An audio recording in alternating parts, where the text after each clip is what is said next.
Our next session is titled BRICS, AfCFTA, and the Fading Rules-Based Order. Please, can I ask you to help me welcome to the stage our moderator, Jackwell Feris, Director and Sector Head of CDH, and our panelists, Brent Williams, Bruno Barata, Arthur Ma, and Stanislav Karandasov. Please give them a warm welcome.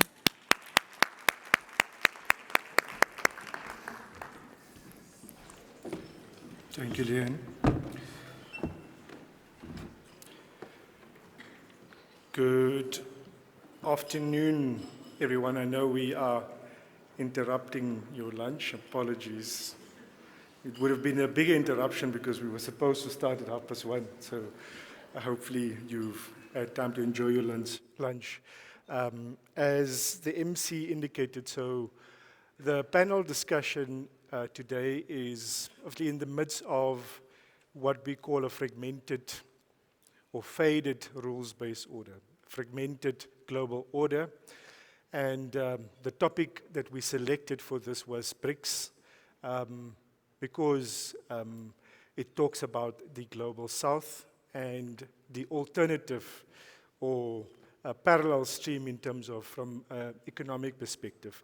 And then obviously also the AfCFTA. The AfCFTA is a laudable objective of the African Union for the collective development of all Africans, ensuring intra-Africa trade, and ultimately having a catalyst for more people to get out of poverty and have decent jobs. So it's important, being on the African soil, being an arbitration event hosted in Johannesburg, we have to talk about what's happening on the African continent, and the AfCFTA is a critical part of that. And looking at all of those things is really the faded rules-based order and what it means for arbitration, which is our discussion today as part of the Johannesburg Arbitration Week.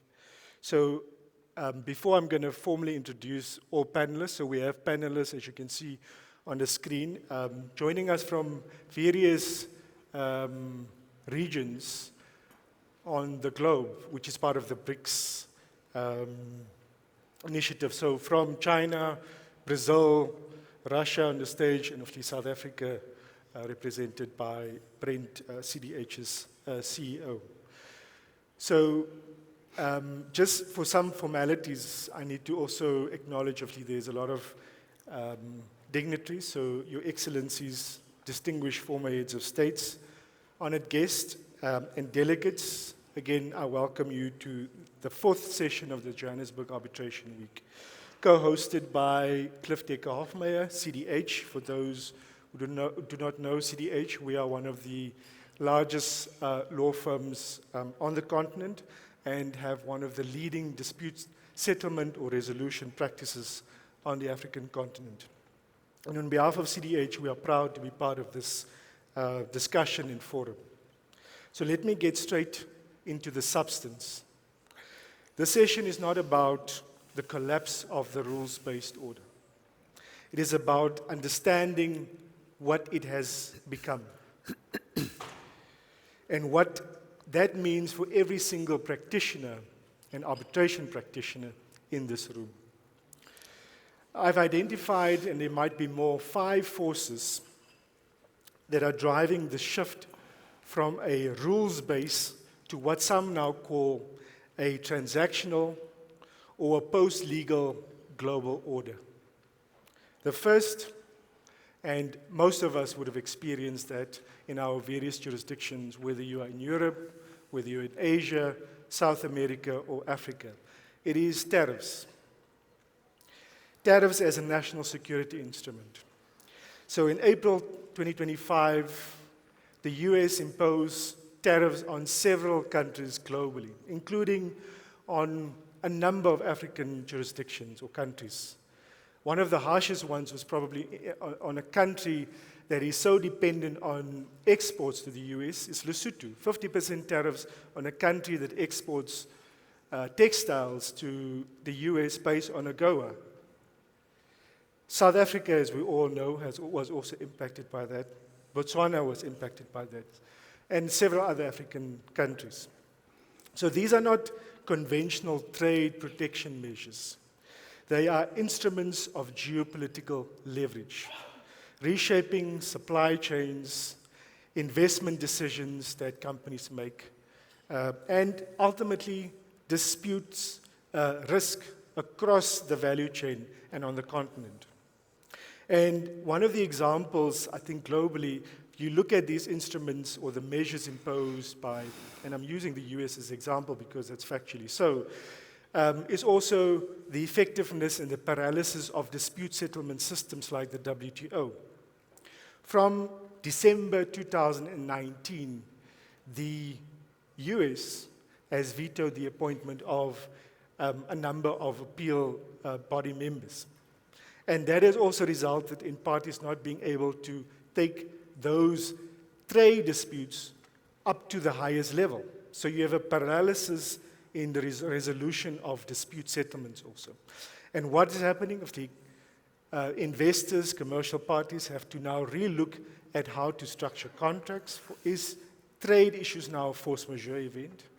How to look at dispute settlement in terms of the seat of arbitration or resolving disputes by means of arbitration, because all of these are affected in the entire supply chain. Then the second I want to mention is wars.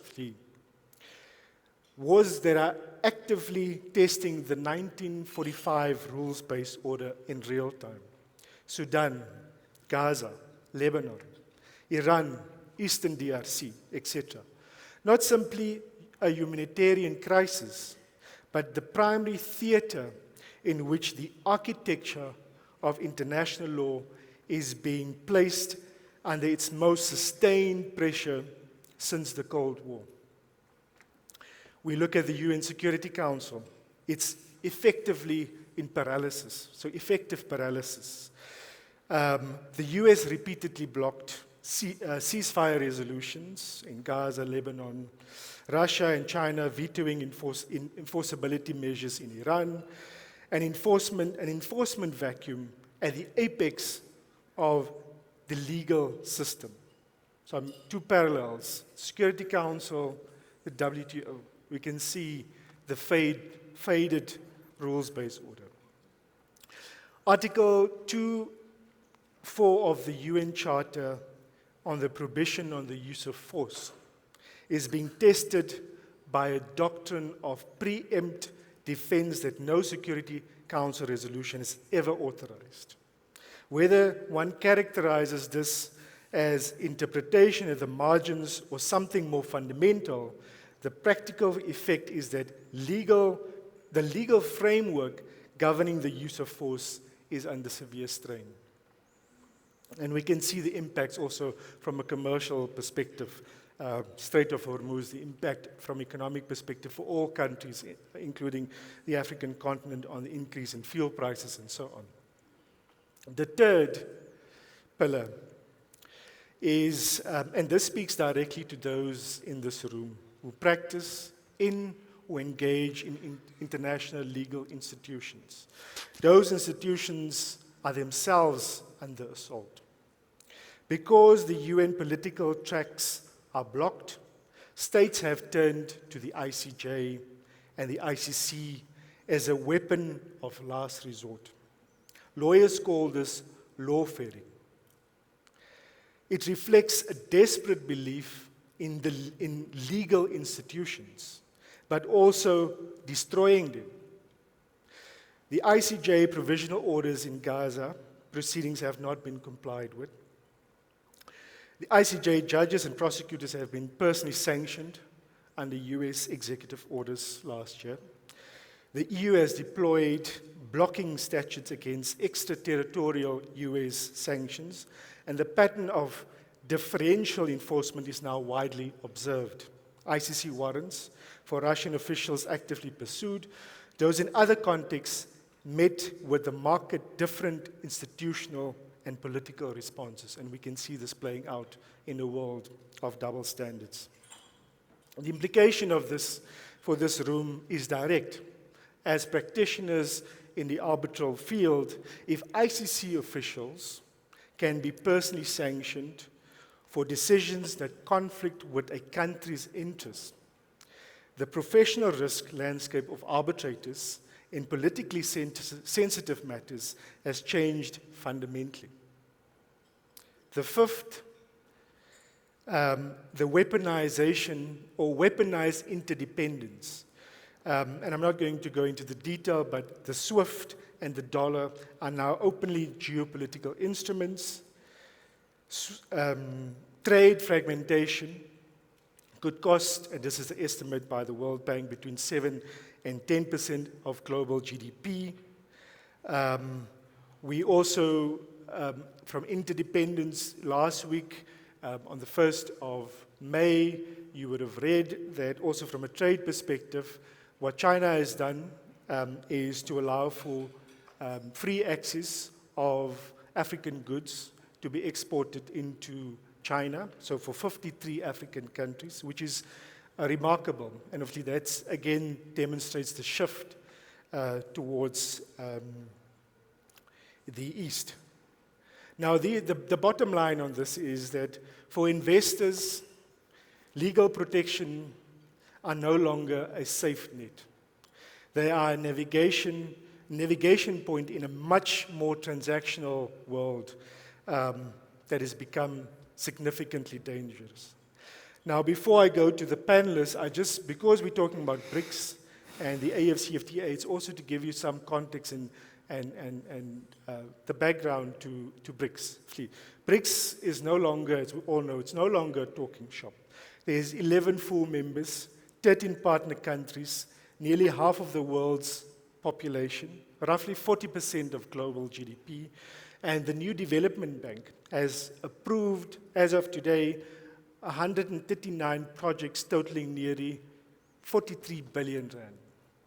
One of the projects I may want to mention is that we as a firm advise the new development bank on the expansion of roads in South Africa through the Roads Agency. So there's active projects and active things that are happening through the new development bank. The BRICS bridge payment system is under active deployment, and this has been the discussion about the parallel payment, not de-dollarizing, but the alternative payment systems that are being developed.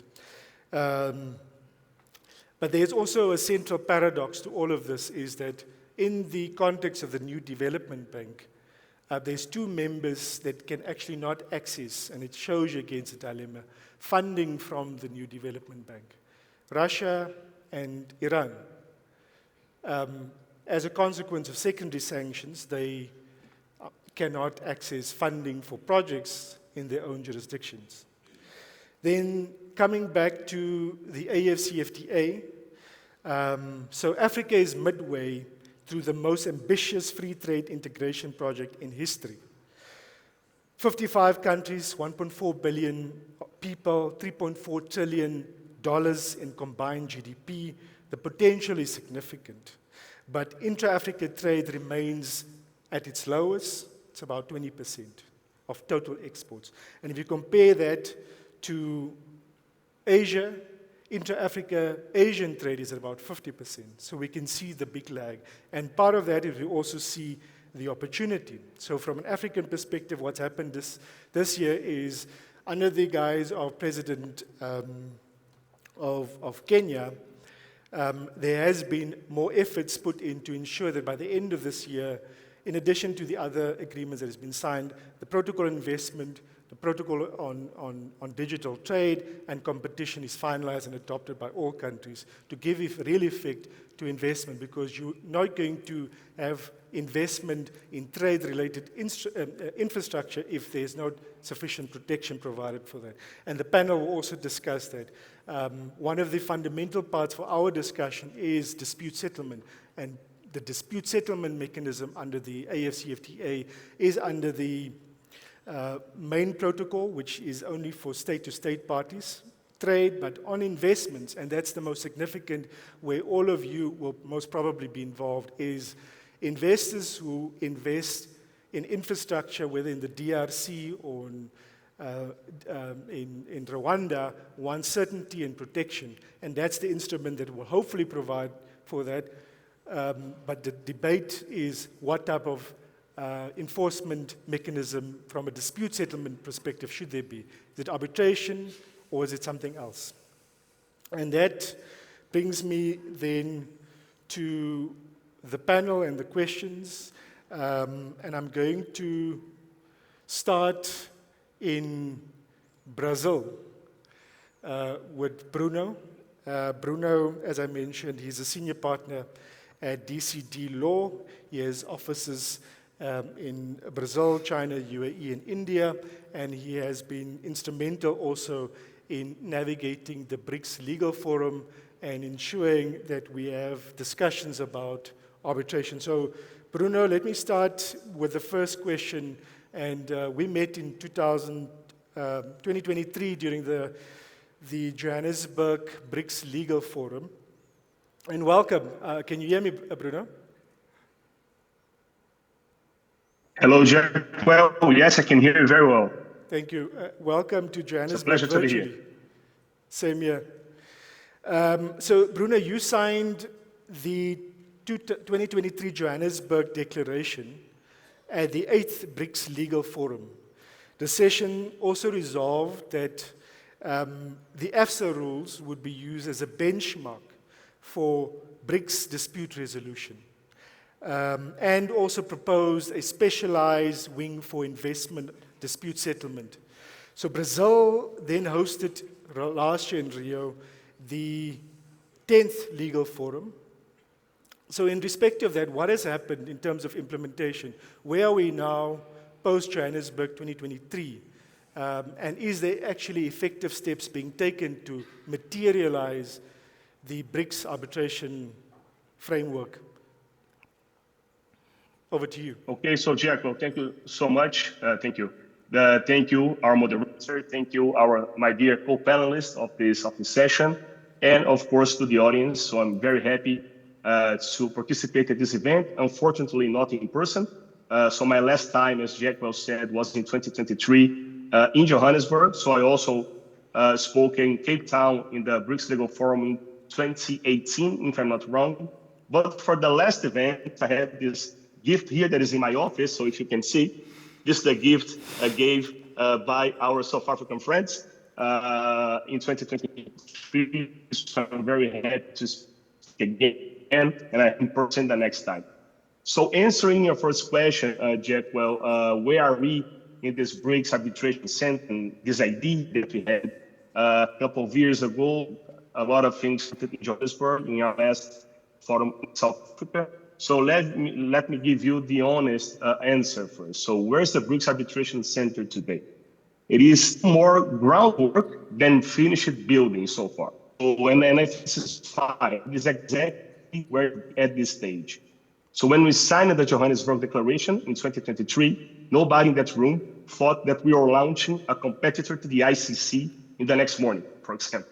So we were doing something more modest, but more important. So we were laying architecture. So AfCFTA rules as a shared benchmark, a network of cooperating institutions, a specialized wing for investment disputes.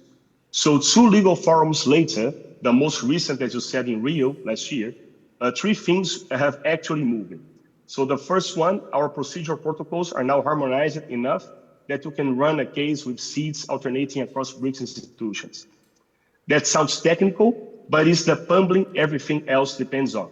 Second, the enforcement environment is genuinely reliable. So in Brazil, the STJ, the Superior Court of Justice, the jurisprudence under the New York Convention has been consistently pro-arbitration, year after year. So this is increasing a lot. And third, the institutions are reaching outward on their own. So in Brazil, we have a lot of different chambers, a lot of centers of arbitration. So CMA, CBMA, a lot of others. So all building international strategies. CBMA, for example, the Brazilian Center for Mediation and Arbitration, for example, is reaching out to the UAE and China among other centers in order to have key partnerships, for example. So now let me be candid about the constraints. So the bloc is internally diverse, and shared infrastructure across that diversity is a long project. So no, in the short term, we are not competing with London or Paris for the marquee M&A cases. But that is the wrong scoreboard. So the right question is whether we can offer Global South, so not only BRICS, but Global South parties, a credible alternative to the inertia of automatically routing every dispute to London and or Paris, for example, or even New York. So predictably, lower cost panels that look like the parties before them. That is a proposition. So finishing my answer plainly, the institution building today, commercial credibility tomorrow. So the next 5 years will tell us a great deal, and I'm on a balance, very optimistic. Thank you, Bruno. Maybe just a follow-up question on that. So this year, the legal forum is in India. Are we going to close the loop in terms of getting the at least from a rules perspective, finalized between the various countries, or is it still going to be a discussion? I hope we can have a closing, especially being in India. The president of the Bar Association of India, Prashant Kumar, that is also my partner in India, in our offices, but he's one of the most enthusiasts of this BRICS arbitration center. But you know, more than having a BRICS arbitration center, like an institution, is stimulating the arbitrations across the BRICS countries. So I think this is the most important thing. And we're already developing this. But of course, having a center of arbitration focusing on BRICS countries, it's a more a long way to move ahead. So, but I think we are getting there. And in August, in late August, is going to be our next BRICS Legal Forum, and I hope we're going to have a conclusion about that. And I hope to also to have you there in New Delhi discussing this with us. Thanks, Bruno. Then, just for the audience benefit, so taking us a bit to Brazil in terms of your domestic and international arbitration landscape. So you've mentioned the courts, the supports of the court, the upholding of final arbitral awards, the growing international caseload, but then there's also, I think, wrongly or rightly, the perception around, from a Brazilian perspective, that Brazilian companies and institutions would prefer, and we can call it the nationalization or a nationalist perspective in terms of ensuring that any disputes with whichever party would have to be resolved in Brazil. Is that a wrong or right perception? And maybe you can correct us. Yes, it's right and wrong, but let me explain a little bit. So the legal nationalism, if I can say like that, it's a striking phrase. And I understand why people use it, so it's okay. But I do not think it describes what has happened in Brazil. So what has happened is something much less dramatic. So what I prefer calling is institutional maturation. So since the 1996 Arbitration Act in Brazil and the 2015 judicial reform, and years of patience and the consistent STJ, again, the Superior Court of Justice in Brazil, the jurisprudence changing, and recognizing the enforcement of foreign awards under the New York Convention. So none of that is nationalism, is a market growing up. So when the Brazilian counterparts ask for a São Paulo seat, for example, a Brazilian governing law, and a Brazilian institution, like CAM, CBAM, and others, they are doing exactly what English counterparties have done for 100 years, in my opinion.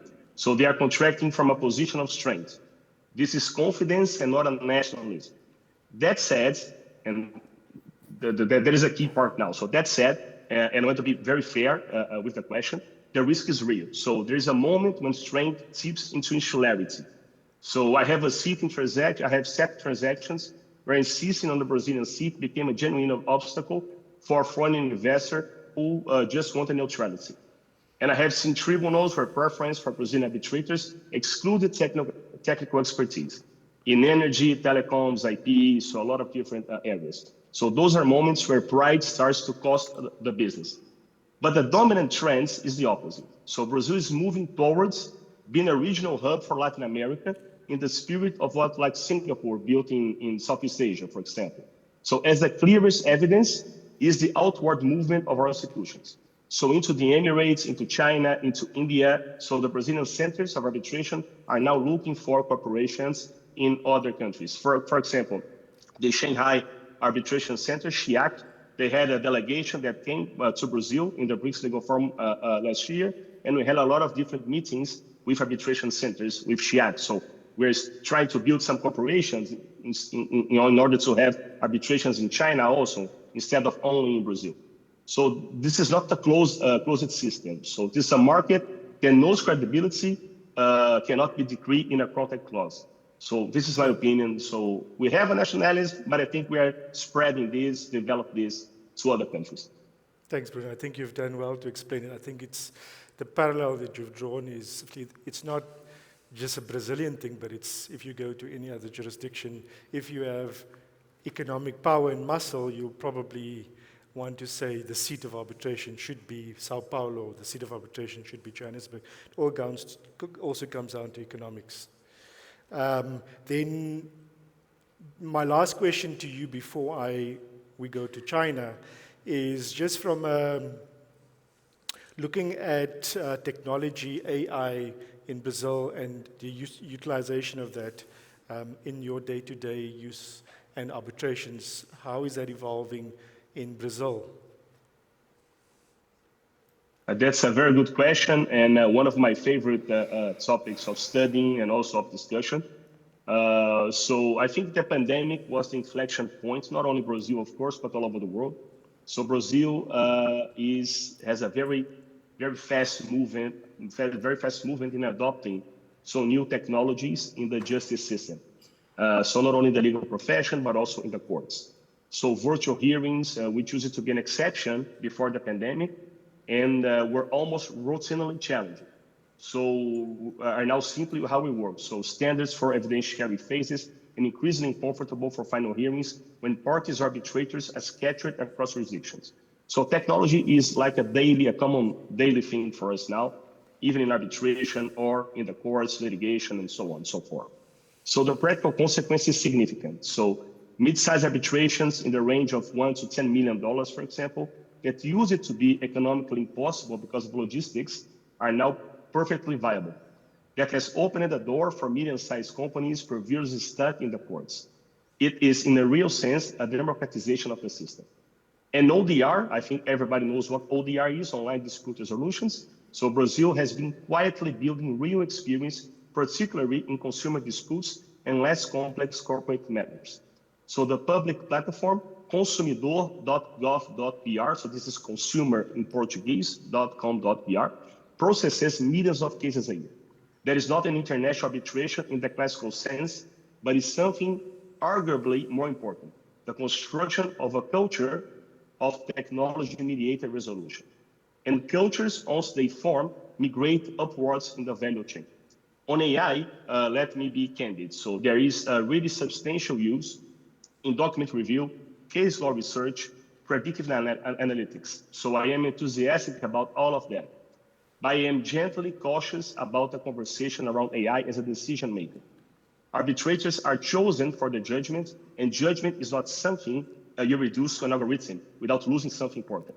AI as a support tool, it's wonderful. AI in the seat of the arbitrator is a much more careful conversation. And bringing this back to where we started, technology is, in practical terms, what makes the internationalization of emerging market institutions possible at all.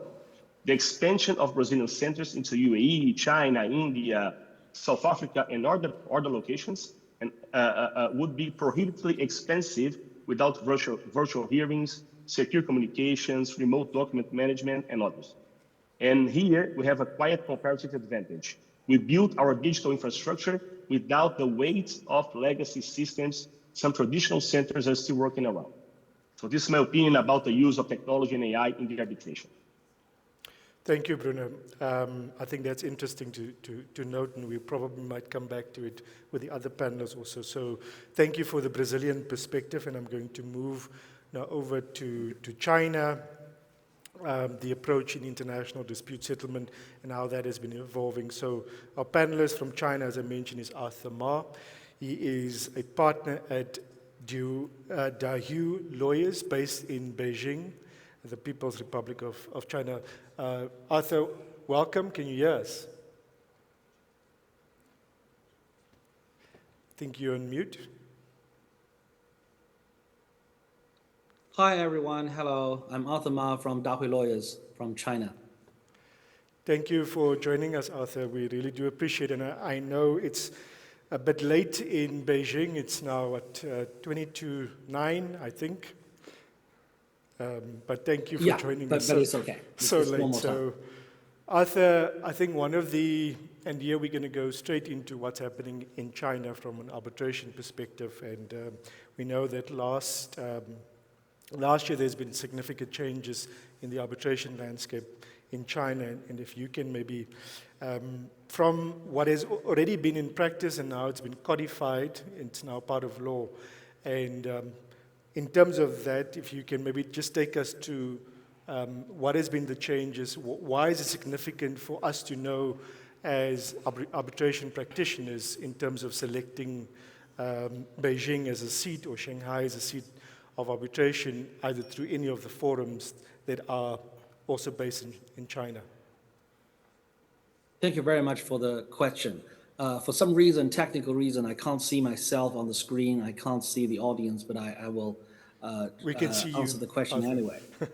You can see me? We can see you. Fantastic. For some reason, I have a black screen. But anyways, 2025 is a very significant year in Chinese arbitration history.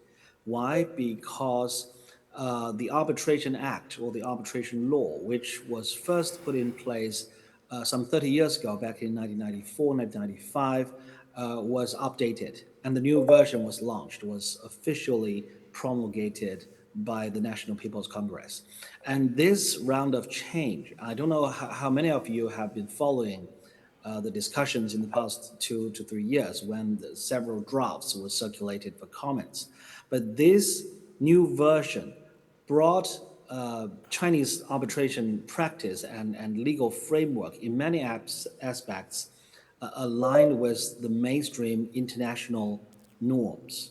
For example, for quite a long while, the seat of arbitration as a legal concept does not exist in Chinese legal system. You may be surprised why seat, this so basic concept, does not exist in Chinese legal system.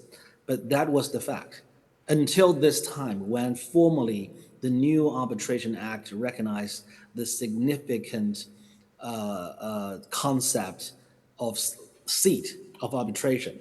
And also, for example, the arbitration law also introduced a number of new features in arbitration, such as emergency arbitrator, such system, which actually exist in China already in some institutions. But at this time, as the legislators, they put that into the law, which marks a huge development of Chinese arbitration legislation. The fact, well, the law was just came into effect, I think, a few days ago, May the 1st, 2026. So the effect is to be seen, but already many practitioners like me, we already envisaged that the new law will make China as a more welcoming and comfortable jurisdiction for users of international arbitration, because it is no longer such a foreign and different jurisdiction from the home jurisdictions of many foreign users. So you will see, you will have the same kind, I'm not saying it is entirely the same. Of course, China has its own features, has its own ways, as I always put it, 3 ways to do international arbitration: the good way, the bad way, the Chinese way. But in many aspects, China is now in line with the international mainstream practice. So there will be less surprises, there will be more comfort for international users. So I think that's why we say 2025, the updates of the arbitration law made China more in line with the international mainstream practice. Thanks, Arthur.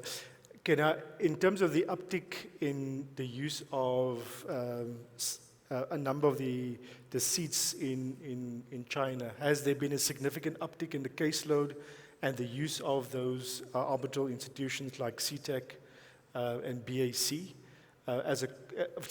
and do you foresee as a consequence of this to happen more, where there's more familiarity with the rules and the legal system, which is in line, I think, within the UNICETRAL model law? I do envisage that. That is exactly what the legislators and the whole arbitration community in China is trying to do. We want to attract more users from both inside and outside China. Actually, you may be surprised. I raised this question before in one of the African conferences I sponsored. How many arbitration commissions or institutions do we have in China? Do you know the numbers? I can give you the quick answer due to the time constraints. There are now 285 arbitration institutions all over China, but only a handful of them are capable and experienced in handling cross-border disputes. And these pioneers, I call them the group number one, like running a marathon, there's always a leading group. This group of institutions are trying to build themselves into the internationally recognized and user-friendly institutions. So with the law, the change of the law, the amendment of the law, the upgrade of the law, and with the efforts of these institutions, if you talk to their management, if you know them, you will see that actually they're a group of very open-minded people. They really want to assure foreign users that you can feel comfortable to arbitrate in China. And on top of the legislation and the institutions, there is also a very supportive juridical bench. The court system in China, because China acceded to the New York Convention back in 1988, and ever since the judicial system has been trying very hard to make sure that foreign awards can be quickly recognized and enforced in China. So there are a number of judicial interpretations ever since 1996, shortly after China acceded to the New York Convention. So with this kind of infrastructure, you have the New York Convention, a very high recognition rate and enforcement rate. You have, well, of course, I can't say 100%. There are still exceptional cases where it's not recognized and enforced. But with this infrastructure, you have a model law-based international style legislation to be the foundation. And then on top of that, you have the New York Convention enforcement rate and a supportive court system. And then you have a leading group of Chinese institutions trying to learn from their more mature international colleagues and friends. So, and with also the practitioners like me who received education not only in China but also in the Western countries, overseas. So what you will see now in China, I think, is a really strong group of people and institutions with an open mind to welcome all users to choose China as the seat, to choose Chinese law as the governing law, or choose Chinese institutions to administer the proceedings. Thank you, Arthur. I think that's a very important point that you've highlighted, and it also touches on, so just moving on to a point linked to the conference, which is investment and trade and of the BRICS and the fading rules-based order. So we've discussed this. So China last, I think, effective from the 1st of May, as you know, there is now the free access for African, at least 53 African states to export goods and services subject to various exclusions to China. How do you see that impacting the proliferation of, again, dispute settlement and the relationship between China and Africa, and South Africa being seen as the catalyst for that also, as part of the BRICS link? Thank you for mentioning that new policy of the Chinese government. As a practitioner, as a partner of a Chinese law firm doing international arbitration and cross-border dispute resolution, I see that as a great news. It's like music to me, because once the tariff barrier is removed, a huge amount of imports will come from Africa. Of course, from the economic perspective, that will benefit the people of both sides, the African sellers, the Chinese buyers, and Chinese consumers. But what I see is there will be a very sharp rise of the cross-border sales and sale of goods transactions. And once there are transactions, of course, I hope all the transactions goes along well. But from a proportional, a percentage perspective, there will be more disputes. And that yes. will actually bring more business to me, arbitration practitioner. So All of us. yeah, all of us, exactly. So that's why actually I think now we've all seen what happened in the world in the past several years. There are voices against globalization, so they want to build up the barriers with tariff wars, trade wars. China, on the opposite, now has become one of the main forces, together with other countries, to protect, to hold the WTO system and the free trade, to let more cross-border transactions to happen. I think that is really critical. If there's no cross-border transactions, what shall we do? We're all out of jobs. But now, so you see on the economic policy side, the government of China is now trying to promote cross-border investments, not only trade. The tariff was the African countries is only about trade, but also actually on investments. There are more promotions. And also the Chinese government is encouraging the Chinese investors and entrepreneurs to go overseas. I graduated last year from an EMBA program, which is the largest by far, not only in China, but also in the world. So I got the opportunity to talk to business people in China, very young and energetic, ambitious. Every one of them is talking about how to go abroad to find more business opportunities. That I call it the gold rush, because they think their enterprises, their business is strong enough to go abroad to compete with international competitors. That will also create loads of cross-border transactions, not only about trade, but also the foreign direct investment, building up the factories, exporting technologies. All of these will keep the world economy flow from country to country, from jurisdiction to jurisdiction. And that will create many opportunities, but also that may lead to more problems. And we can help as practitioners. We can surely help people from our own jurisdictions, our own countries, to solve their cross-border disputes. So to me, this is, I told many of my friends in China and outside China, I think in the coming decade, 5 to 10 years, it's the golden time for people like us to do cross-border dispute resolution, especially with the China factor. Definitely, I think it's profound, the development. It just contrasts with what the US has been doing. So US imposing significant tariffs and China on the other side cutting all tariffs, which shows you where the world is going. Arthur, I need to move on also to Russia, but I think the last question is just, so now that China is the second largest economy in the world, massive state-owned entities and other private companies that are operating globally and transacting. So from a Chinese perspective, and I think that's already been answered also by Bruno, is sitting in the negotiating room as a Chinese firm representing, say, a Chinese company, you almost probably punt for Shanghai and Beijing and not Johannesburg. Is that, or am I incorrect in saying that? Or is there a diverse approach in terms of the balance of scale of which seat will be used and which seats will be equitably, there will be some or other equitable distribution of where this arbitration is going to be seated? Well, what I observed in the past, throughout my decade, I began to practice back in 2001.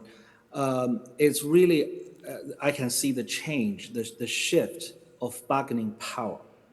The Chinese parties used to be so inexperienced and so weak and so naive in their negotiation with foreign partners, business partners, when it comes to many technical issues such as dispute resolution, venue, applicable law, arbitration language. At the very beginning, they simply take whatever the foreign party give to them. They don't even dare to bargain that we should perhaps change the venue of the seat to some other jurisdiction. They would just take it. Now it's quite different because the bargaining power has been shifted. Not in every single transaction.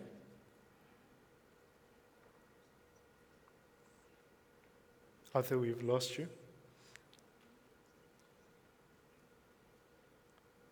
Okay, that's the contingency we have to have with virtual attendance. Let's give him 10 seconds and then we go to Russia. Arthur?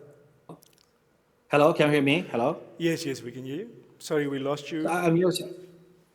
I don't where I stopped. Can you hear me now? Yes, we can. Yeah, I mean, the Chinese party getting more bargaining powers and they're more experienced and they're more mature about dispute resolution. So that's why I see more and more arbitration clause. They are tailor-made. They are not copy-paste from the model clause from the website. They are made to suit the need of not only the foreign parties, but also the Chinese parties. So that is a huge change. I'll stop there because I don't know whether the signal is good enough. Thanks, Arthur. Appreciate it. I think for time, we are going to move on. And thanks for your views and perspectives from a Chinese perspective and how that also impacts all of us from a global trade. Now, moving on to Russia, I've informally introduced Stanislav. So Stanislav, I'm going to apologize if I don't pronounce your surname correct. I apologize in advance. Karandasov. That's correct. He's a partner and advocate as Asara Legal. Exactly. So he's going to provide the Russian perspective to us, and we're glad that he can join us in person in Johannesburg. So I think from just flowing from what Arthur has said, Stanislav, and from a Russian perspective in terms of post-2002, where significant sanctions have been imposed on Russia, a lot of the arbitration workflow went to the typical institutions, LCA, ICC, Stockholm, and so on. And as a result of that specific event, a lot of the commercial parties, governments, and the lawyers and arbitrators had to look east. And it seems the natural fit was either China or Singapore. How have you navigated that? Is that a correct analysis? And what is currently happening in respect of that selection? And is the selection expanding not just to the east, but hopefully also to Africa? Jackwell, thank you. It's a privilege to be here in Johannesburg. My warm thanks go to Svetlana Vasilyeva and AfSA for the invitation to the JO. I also extend sincere thanks to the CDH team for the outstanding opportunity to speak at this panel. And indeed, for decades, Russia-related cross-border disputes almost automatically went to LCA, ICC, or SCC. But since 2022, the default rule has changed. There are 4 institutions that illustrate that trend: SIAC in Singapore, TIAC in Uzbekistan, HKIC and CETAC in China. In each case, statistics tell the same story. Russian parties have become a significant and growing user group. What drives this shift? It's not just about convenience. Russian parties are making a clear strategic calculation.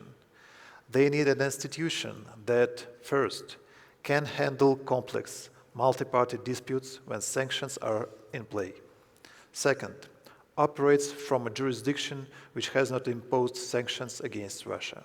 And third, offers a broad pool of arbitrators, particularly from neutral jurisdictions. I also have to mention that external turbulence positively affected the Russian internal arbitration market. It is experiencing sustainable structural growth. Major Russian arbitration institutions recorded a significant surge in activity last year.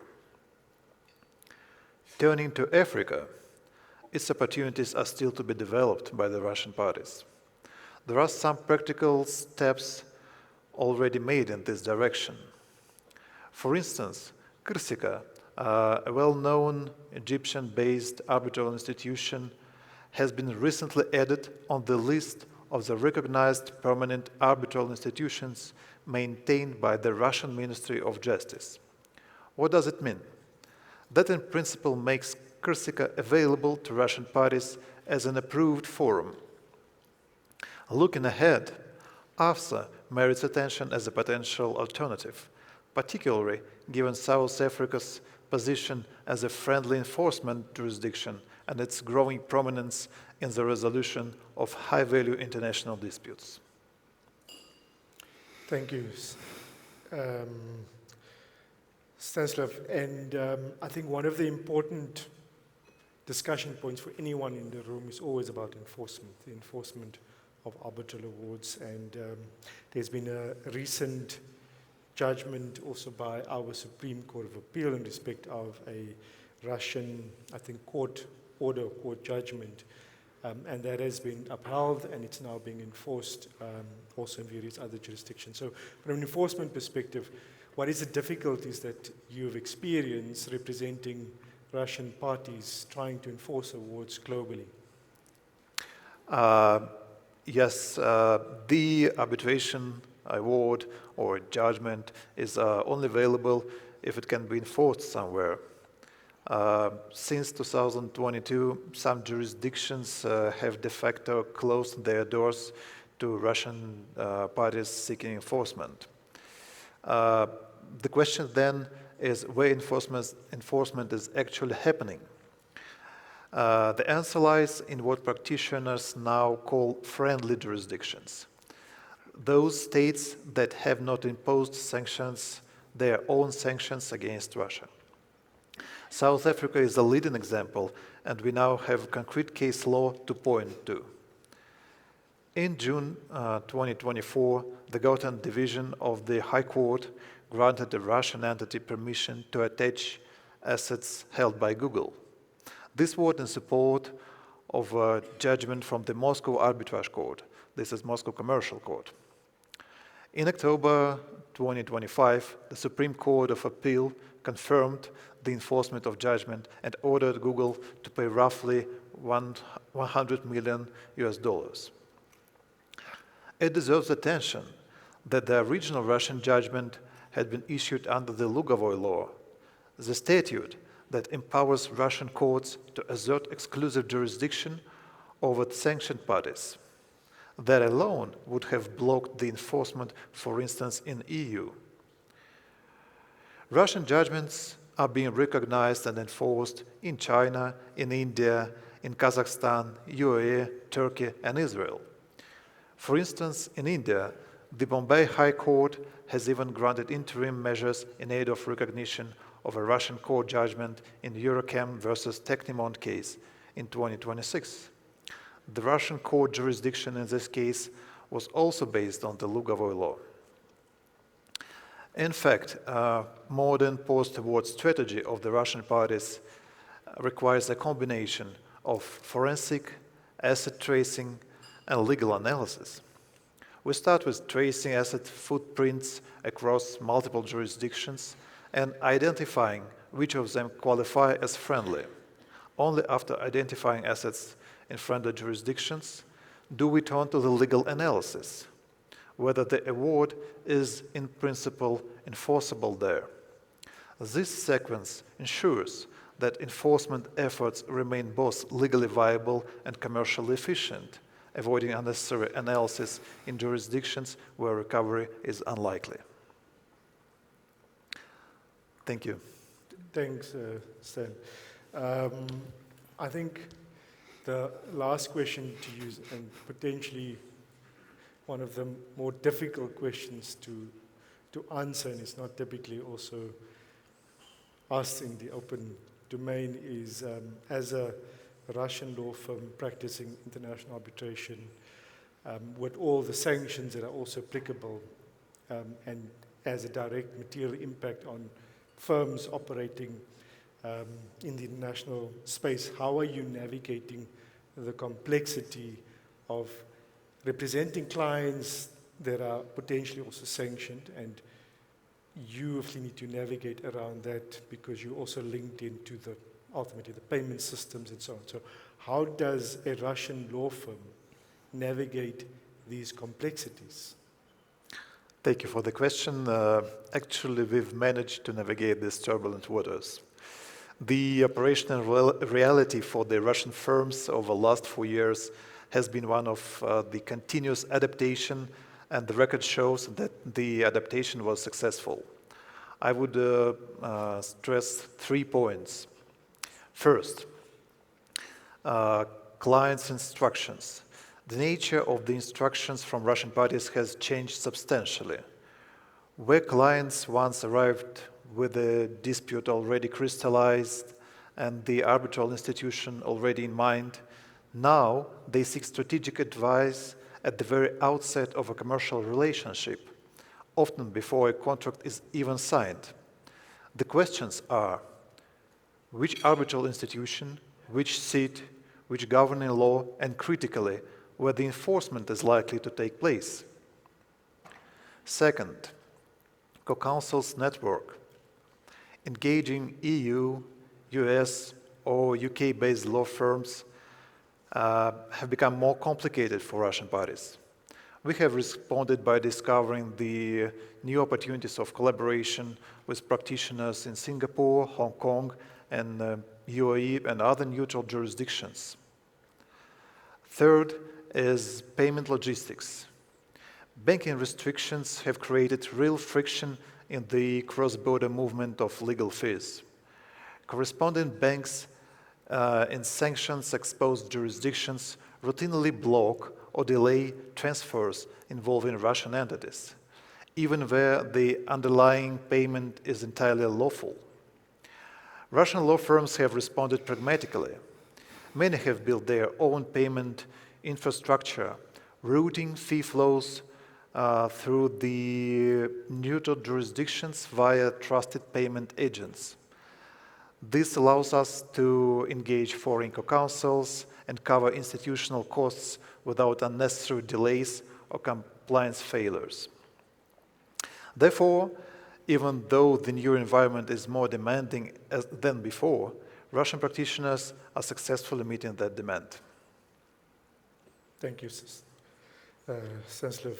I think from a Russian perspective, it's complex, but it seems you have managed to navigate the complexities.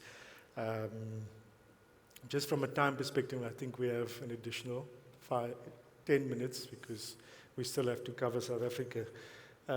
So I'm going to go over to South Africa and Brent, who's the CEO of CDH, and just talking about it from a law firm leadership perspective, CDH being one of the largest law firms on the African continent. What are we seeing with reference to BRICS, AfCFTA, and the complexities in the actual commercial transactions and discussions, Brent? Thank you, Jackwell, and thank you for the opportunity to make a contribution at JAW. Thank you to AFSA for 3 decades of work to try and create a set of rules that more of our African country colleagues can subscribe to. I suppose I would want to make 2 caveats. Firstly, this isn't really, or the lens through which one looks at it is not really a domestic arbitration lens. I accept completely what Judge Sutherland said previously around the virtues of arbitration, and it's the local opportunity it provides to relieve the pressures on our local court rolls. That's beyond question. Secondly, arbitration as a system of achieving speedier dispute resolution for commercial parties is also not in dispute. The challenge that we have is citing international arbitration within the locus of geopolitical events. Most people probably don't realize this, but LCI, ICC, and SCC are more than 100 years old, right? LCI was driven by then Britain's investment drive into the rest of the world, and it needed a set of rules to protect its investors, basically. The ICC is similar, also more than 100 years old, and the Stockholm Center, although it started more than 100 years ago, essentially became a bridge between the East and the West as a neutral venue for arbitrations. So it's interesting listening to Arthur, for example, talk about the expedited developments in arbitration in China. This is not unusual. China is a growing economic power, and it is understandable that to the extent that capital is going to be flowing from China, it wants a system of rules that will protect its investors. And probably herein lies the problem in getting to alternative systems to the legacy systems, and I'll call them the legacy systems.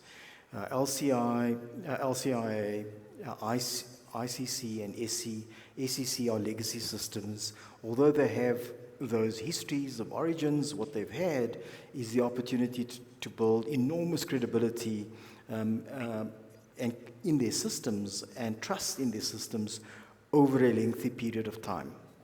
So we must be under no illusions that building alternative arbitration seats is going to take time, and it is going to be a challenge. What we can see already from a BRICS perspective, with all due respects to Bruno, and he's not with us any longer, so I can't throw stones at him. But it's taken 3 years to get BRICS to a place where we now have a system in place, but it's not actually been signed up to yet formally by the BRICS partner countries. That's not surprising, because what you have in BRICS is a variety of countries with actually a whole lot of different problems and different economic incentives. So getting to one set of rules is not going to be straightforward. We also have the African Free Trade ACFTA, and there it's similar. We've got a problem with getting everyone to agree on a set of rules, although we've got at least a system agreed to in terms of state party arbitration, but certainly commercial private investor arbitration is still very much a work in progress and is an annex to the ACFTA protocol. So again, it's taking a while to get to a place where we've got a system that our country's investors can believe in and subscribe to get to this state of grace, which is what an arbitral center wants to be. It wants to be seen as neutral. It wants to have competent arbitrators and competent counsel to argue those arbitrations, and it wants to be reasonably priced and accessible. Getting to that place is way easier said than done. And we, certainly from an African perspective, I think that we need to be trying to expedite, and of course this is what Michael has been on about for a long time, is to expedite the adoption of a set of rules. I'm less partisan about those rules being South African rules, so with due respect to Michael, it doesn't have to be AfCFTA, as long as it is AfCFTA type a system of rules that can be adopted as quickly so that to the extent that there's global realignment in trade, which there is, we can get to a place where our investors can feel comfortable that they can go to seats of arbitration that are alternatives to the traditional seats. Yeah. Would we likely go to China for arbitration, even although China now has their arbitration centers have a significant caseload. In fact, far more significant than AFSA's caseload. And that just gives you an indication, and it's in fact a great credit to the Chinese that once they make a decision around the approach that they're adopting, they make sure that they implement it. And that's what's happening at the moment. They are beta testing it as they go, and they're making sure that the system works, but of course it's driven, that motivation is driven by Chinese capital. What we need to do is to get to a place where, within Africa, for example, and speaking just for Africans, we see the opportunities that the AfCFTA provides to Africa, and that does mean we have to get a system underway more, sooner rather than later. Yeah. Brent, I know our time is up, so I'm just going to allow each one of the panelists, so Brent, maybe just from a law firm perspective, the issues that was mentioned by Stanislav in respect of sanctions, how do we navigate that? And then each of the panelists in 30 seconds can then just close with final remarks, but you can also incorporate your final remarks there. Yeah, so from a law firm perspective, I mean, just to say, you know, law firms and lawyers want to be independent advisors. In fact, they cannot afford to be either ideologically or politically partisan if they hope to be able to service their clients, because their clients are not necessarily partisan from that perspective. And so that does mean that we've got to be in a position to provide whoever the client is with the right kind of advice, especially when it comes to international arbitration, as to the points that Stanislav raised. What seat, what law, what is actually going to protect your interests. When it comes to Russian clients, very, very difficult for us. I mean, we've, as a consequence of a lot of Russian clients being sanctioned, we have had no choice but to actually decline those instructions, not because we're weak-kneed, but because, in fact, the consequences for us of secondary sanctions by the US, which is the only country that has that regime, or sanctions by the EU, which has a regime that can punish someone who breaches sanctions by the EU Parliament taking a decision to that effect, in fact exposes us to severe risk. And that certainly applies to any transactional work that one might do for Russian clients. When it comes to disputes work for Russian clients, the situation is slightly less challenging. Both the US, the UK, and the EU all have exceptions or carve-outs in their sanctions regimes that permits one to act for a sanctioned entity, ostensibly on the basis that everyone is entitled to access to justice. Unsurprisingly, the US's regime is a much more opaque one. So when it comes to acting for Russian clients, we can act for them in disputes matters, but again, it's a question of the example that Stanislav quoted, where a Lugovoy law order was obtained in a Moscow court. We've had occasion where we've been asked to enforce the order. The reality was that we were asked to enforce the order against a major European manufacturer. We simply couldn't take the matter on because it was literally too hot. Fortunately, we didn't act against Google, just for the record. So. Thank you, Brent. I think, unfortunately, we want closing remarks, but I think from the MC and from everyone else, we have to unfortunately close. I want to thank all the panelists, 3-4 different jurisdictions, different perspectives in terms of what's happening in BRICS. So thank you to the audience for also listening and for your patience, and apologies for the extra time. I think we've all run more than what we should have, but thank you again. Hopefully it was a good session. Thank you. It was a great session.